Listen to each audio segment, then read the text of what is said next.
Good evening, welcome to ITV News. This is Monday night's calendar. Yes, hello, good evening. Here are tonight's main stories. Patients caught up in the biggest NHS treatment scandal tell us the government's latest appointment to oversee compensation could lead to more suffering. Hiring the wrong person almost is like they're playing games with us, because then what happens is the victim blaming starts again. On the right track, Siemens' new train village in Goole will now build even more trains for the London Underground as part of a £200 million investment. This is a growth area. The UK mobility market is a place where Siemens sees a strong future, which is why we've invested such a significant amount in order to create this facility here and for years to come. Lost and found, the artist reunited with a rediscovered work as mining communities prepare to mark 40 years since the beginning of the devastating year-long strike. And taking it to the streets, how food on the hoof has become a £1 billion industry. I'm getting my teeth into the topic of street food. What is it and why is it so popular? It's a tough job.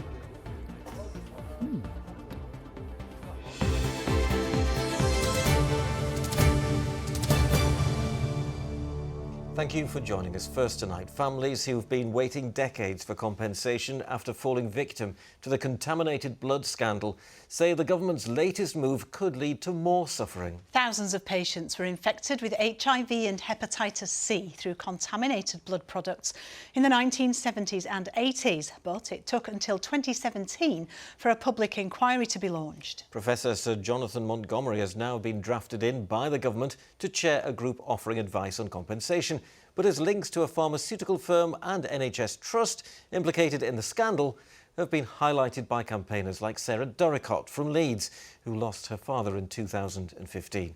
She's been speaking to our reporter Jonathan Brown. He had such a sense of justice that I think he would be absolutely furious.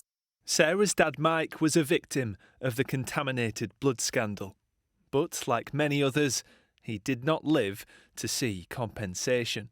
He was just 15 years old when infected products were used on him as he underwent routine dental surgery. He contracted hepatitis C, which later caused fatal liver cancer. I'm shaking because I'm that angry. Like, why can't we be shown some empathy and some care and attention? And it's insulting.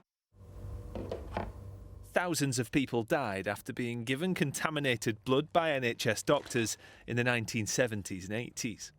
That's because the blood product Factor VIII was sourced from high-risk donors in America, like prisoners, drug addicts and sex workers.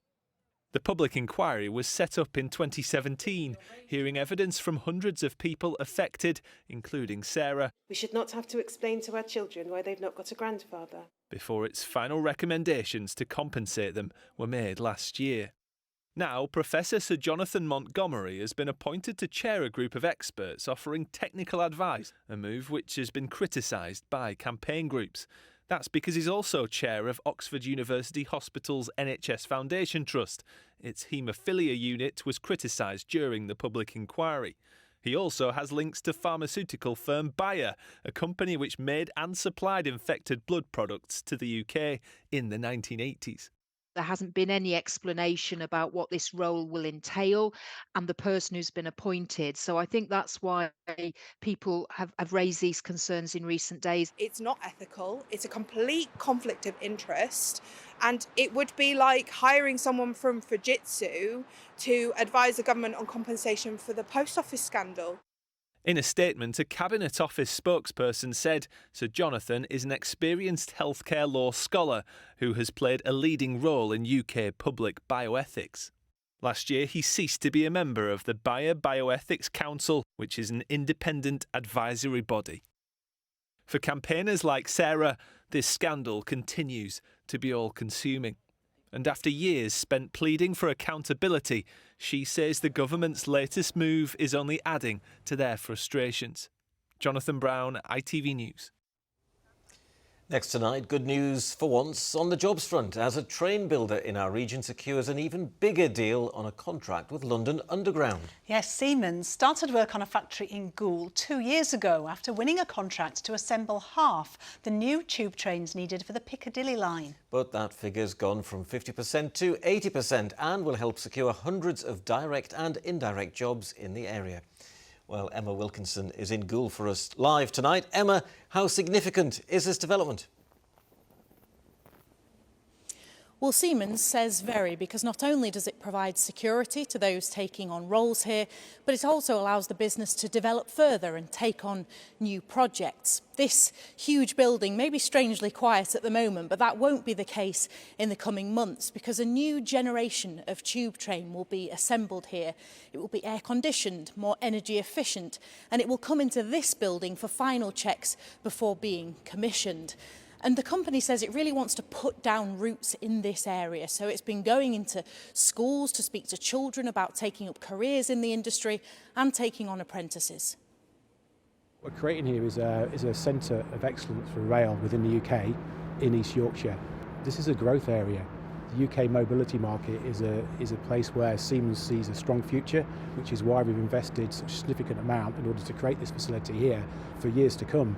Not just for the current generation, but future generations from the local schools in Goole and associated colleges. I've always had an interest in engineering, and this being so close has opened so many doors to becoming an engineer, starting off as an apprentice, getting my education, as well as it being a brand new place that I can get a career and be one of the first people to work here. And Emma, I think it's fair to say the factory assembling these tube trains is just one part of what's going on there. Yes, it's part of a rail village here in Goole that's been years in the making. It's seen £200 million of investment and is the size of 35 football pitches. And there are lots of different parts to it. One part which is already up and running is in a warehouse where they service motors and gearboxes from existing trains. And there was lots going on there today. Across the site, they've already taken on around 200 people. That's expected to rise to around 700. And it's thought this project could create around 1,700 opportunities in the wider supply chain. And the company wants to keep growing in this area, but it says it would like to see a long-term plan laid out by the government for the industry so that it can continue to have confidence to invest for the future. OK, Emma Wilson live in Goole with some good news. Thank you very much. Still to come on tonight's calendar, Wednesday and United fans breathe a sigh of relief across Sheffield as both clubs claim victories. And Street Life, how a boom in street food has created a £1 billion industry. First, here's more of the day's news from around the region. And firefighters have been battling a significant blaze at a building in Armley today. Crews from across West Yorkshire were called to Wesley Road at around 1:15 this afternoon. The single-storey building located next to St Bartholomew's Church Hall has been destroyed. No one is believed to have been injured. At the height of the blaze, several roads were closed, but they've now been reopened. Officers are continuing to investigate a stabbing which happened in Sheffield yesterday. A 23-year-old man was found on St Mary's Road with serious injuries. He was taken to hospital with 2 stab wounds after reports he was chased by a group of men from Hereford Street and attacked at the junction of Mary Street. Doncaster Sheffield Airport is tomorrow expected to take a major step towards reopening with a vote to release £138 million of public money to fund it. The site closed in November 2022 after its owners said it was too costly. South Yorkshire Combined Authorities Board is due to vote tomorrow on releasing the cash, which is Doncaster's share of devolution funds. South Yorkshire's Mayor Oliver Coppard has backed the move. A busy road tunnel in Leeds is closed to all vehicles from today for essential maintenance works. Leeds City Council confirmed that the New York Road tunnel, which runs under the A64M, will be closed until the autumn to allow the works to be carried out on the New York Road flyover. The project involves the replacement of 27 bridge bearings, which the council says requires significant work with heavy equipment. And you can see more news from around the region on our website. Just log on to the usual address, that's itv.com/calendar. Education and health experts have welcomed the government's recent move to close a legal loophole which allows minors to buy oral nicotine pouches, claiming they pose serious addiction risks. Sometimes incorrectly branded snus, these pouches were able to be sold to under 18s because they're not classed as a tobacco product. With schools' heads saying they're becoming popular with children because of social media trends and the fact they're sold in bright tubs with sweet flavours. Nick Smith reports. If you have a teenager that's pretty active on social media, they may have stumbled across one of these videos promoting the use of something called snus.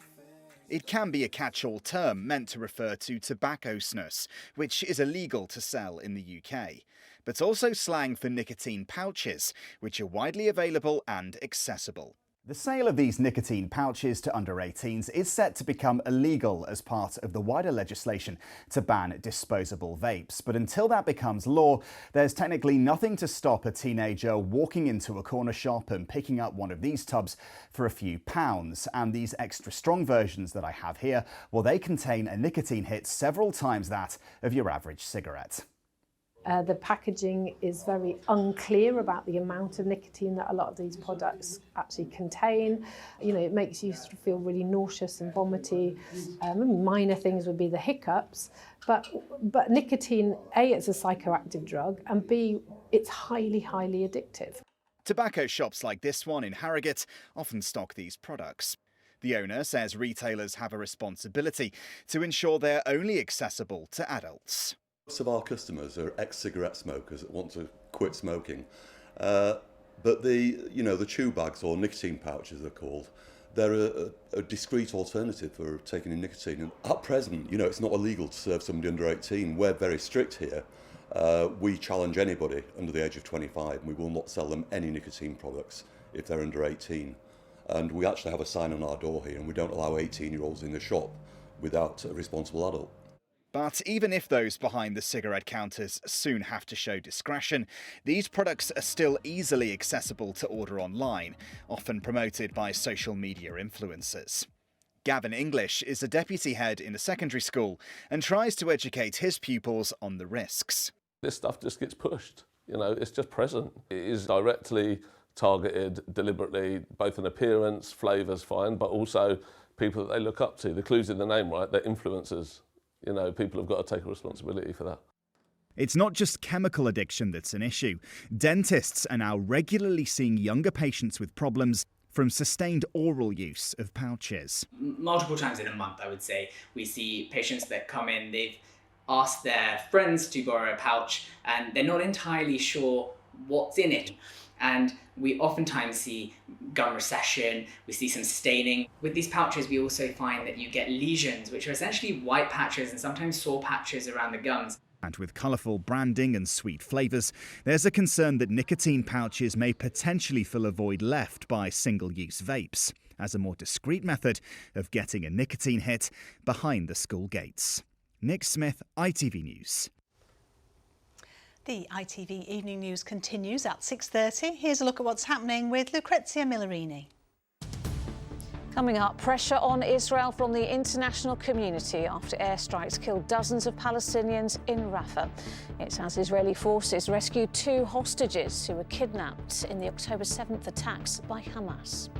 We are very concerned about the situation and we want Israel to stop and think very seriously before it takes any further action. Also, plans to ban bonuses for bosses of polluting water companies after outrage over millions in payouts. And our Super Bowl roundup, including that Taylor Swift kiss. Join me for those stories and more at 6:30. Yeah, none more so than at Leeds here. Like a little Yorkshire Terrier, the Whites continue to snap away at the heels of the Championship's top 2, piling more misery on bottom of the table Rotherham in the process. I think it's fair to say that if VAR was in operation in the Championship, Patrick Bamford's opener would have been disallowed for handball. His celebration coming up might just have indicated as much as well. But what about this for confidence from Crescencio Somerville? An expertly executed Panenka penalty, arrogance, impudence, showmanship, whatever you want to call it, That's cool, isn't it? Huddersfield almost did Leeds a favour, playing with the freedom seldom afforded under previous manager Darren Moore. John Worthington promised to release the handbrake, and although they ultimately crashed to a 5-3 defeat, for the fans who made the trip to Southampton, it was a joyous ride. There was a bright protest against their owner before Sheffield Wednesday's game against Birmingham on Friday night, followed by a bright performance on the pitch as well. A 2-0 win, giving them belief that they can avoid the drop. Late drama at Oakwell as well, where Barnsley equalised against Leyton Orient with 2 minutes left. But before the game could restart, the referee showed Barnsley's Luca Connell a second yellow card for dissent. Despite being a man down, the Tykes scored again. 5 minutes into stoppage time, pandemonium in South Yorkshire. Now, you don't often get many chances in football, second chances, so when Andy Cook missed a penalty for Bradford at Wrexham, he and the fans must have thought it wasn't going to be their day, but in stoppage time, Cook had the chance to redeem himself, and at the second attempt, made no mistake. If that was a surprise win, well, Mansfield's at Forest Green was more routine. 4-0 the final score, further enhancing Mansfield's promotion prospects. Now, what a season it's turning into for Harrogate Town. They're now in a League Two playoff spot after Jack Muldoon's stoppage time winner against Colchester. And blessed relief for Doncaster. A first win since New Year's Day and a first in red and white for Hakeeb Adelakan. Certainly something worth celebrating in style. So that's the football. In other sporting news this weekend, the Sheffield Steelers maintained their dominance in ice hockey's Elite League. Even without 4 of their players away with Great Britain, the Steelers won both their matches. This one 3-0 against Manchester at the Arena on Saturday, and then 6-3 at Coventry yesterday. And finally from me, you might remember in November I went to see this little lad, Eli Fernley, who had an incurable brain tumour. Well, I'm sad to say that 2 weeks ago Eli passed away. Now, Eli was a big fan of the Sheffield Eagles Rugby League Club along with his family, and on Saturday the club held a minute's applause on the pitch ahead of their game against Newcastle.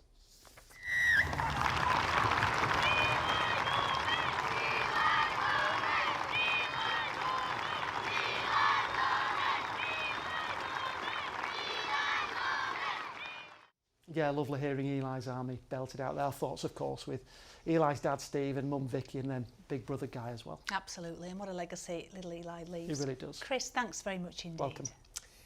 Now then, a former Bradford teacher who gave up her job to follow her passion for food is now thriving in a sector worth more than £1 billion a year. Yes, street food, restaurant standard cuisine sold from trucks and stalls, is an eating style which took off in the UK a couple of decades ago. Well, street food fans say it's more relaxed than eating it in a restaurant and is often a way of experiencing tastes from around the world, like the Punjabi-inspired food created by Rita Prasher. Kevin Ashford reports. Bradford-based Rita Prasher left her teaching job to concentrate full-time on the street food business she set up. It was fuelled by the desire to share the tastes that she grew up with. We always had homemade Indian food. It was either lentils or it was curry. It was everything that was homemade. So it was sort of instilled in me. And I think I'm very passionate because it's about my heritage and it's about bringing that Punjabi culture into the West and these guys having a taste of it.